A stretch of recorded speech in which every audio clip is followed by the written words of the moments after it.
Tell us about Wobbly Man. Yeah, that's a great There's a little story segue for there. you. Yeah, Wobbly Man is a poem that I wrote that my wife beautifully illustrated, and we put a book together, hardcover book called The Wobbly Man. And I like to say that The Wobbly Man is a Technicolor sutra on intimacy. That's the way I like to talk about it. The Wobbly Man is a story about an authentic encounter, and the risk and what you risk or what you lose, right, by not having that authentic encounter. The retreat or the recoil or, retreating back to the ego, the little tiny cramped little room, right, instead of being out in the great open aware space, right?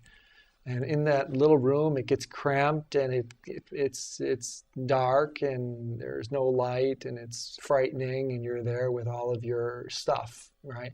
And so you become your own worst enemy, right? But that authentic encounter is beautiful because it doesn't involve that kind of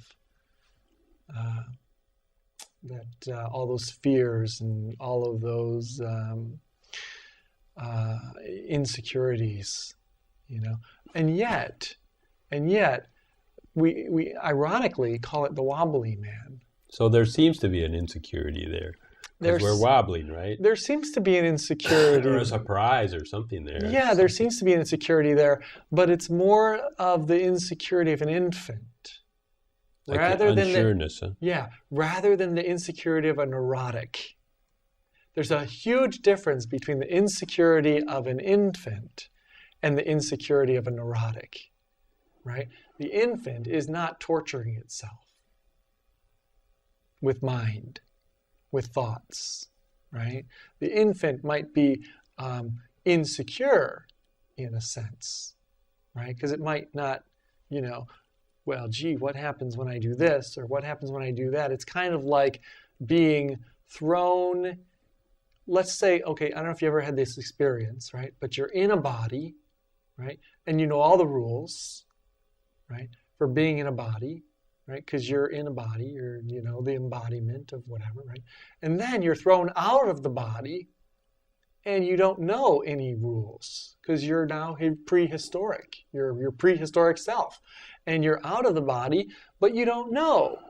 Is it real, all this stuff that I see? Can I touch it? You really don't know. You pick up an apple and you're like, wow, my mind tells me this is an apple, but this is very unfamiliar. It's kind of like that. So the Wobbly Man was actually an experience of awakening, right, that had happened to me. And I talk about it as all of my scaffolding and all of my supports, egoic supports and scaffolding just being stripped away and removed. And my legs literally shook and they bumped together.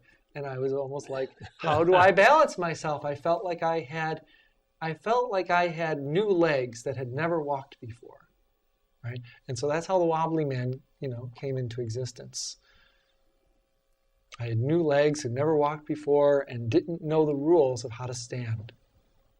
Figured it out, because otherwise I would have fell on my face, but I had to hold on to something until the legs would kind of, adjust. So these are like graces. These are some kind of moments of adjustment. Yeah, well, or they might even be jarring, They're jarring, but it has nothing to do with dark forces, or it has nothing to do. No, not that. No. This is nothing. This is something that takes a period of adjustment, but it's not. No. It's not any other kind of internal battle. No, this isn't anything to do with an internal battle. It has to do with disturbing your level of comfort, right? What you're used to. There's an adjustment with that, but because as soon as you retreat back into the world of the known, right, you lose this marvelous world of the new. maybe it's time to be open to this answer to the question, is there more to life? And that more to life is the experience of the new, which is ever new. It's ever new.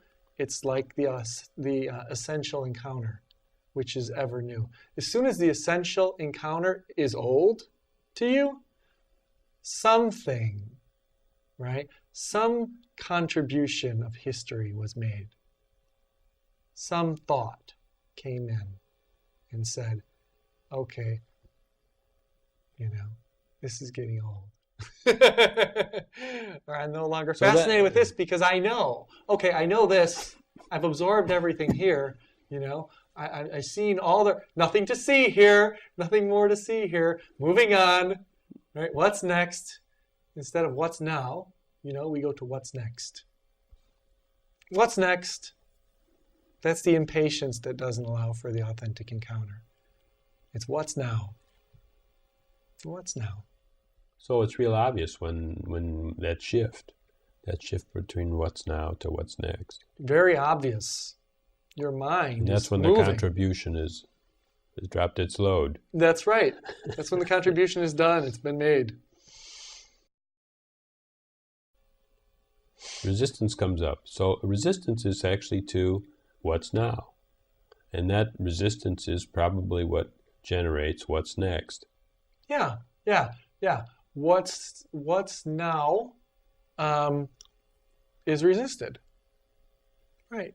Whenever what's now is resisted, then there's an idea that somehow this moment could be better.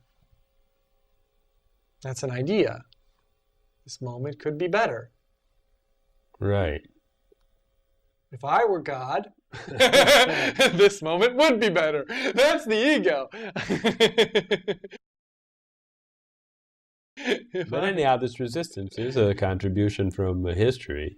Huh? It's a contribution from history. Yeah, the past. But somehow it comes in a feeling or in some sense of urgency. Yeah, it does, doesn't it? Or maybe it's a boredom, or maybe it's just a restlessness. Uncomfortable, right. Something's uncomfortable.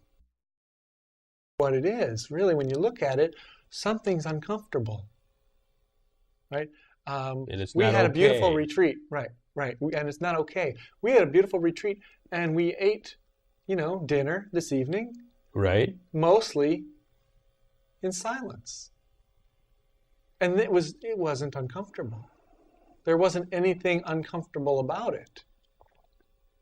It was beautiful. It was full. It was rich. Nobody felt uncomfortable. Nobody resisted. So nobody resisted. Nobody said what's next. And nobody said what's next, except for the dessert. Nobody said what's next.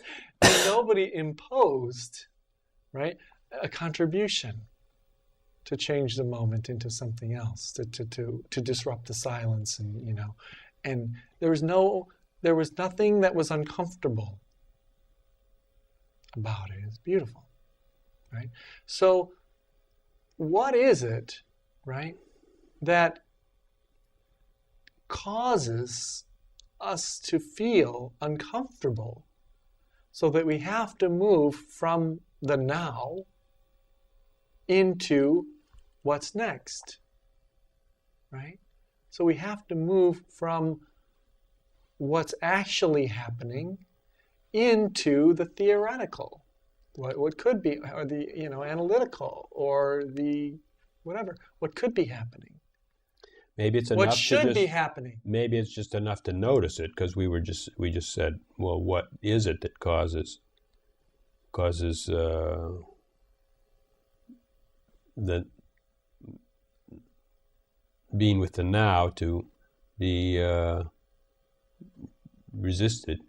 What's the uncomfortableness?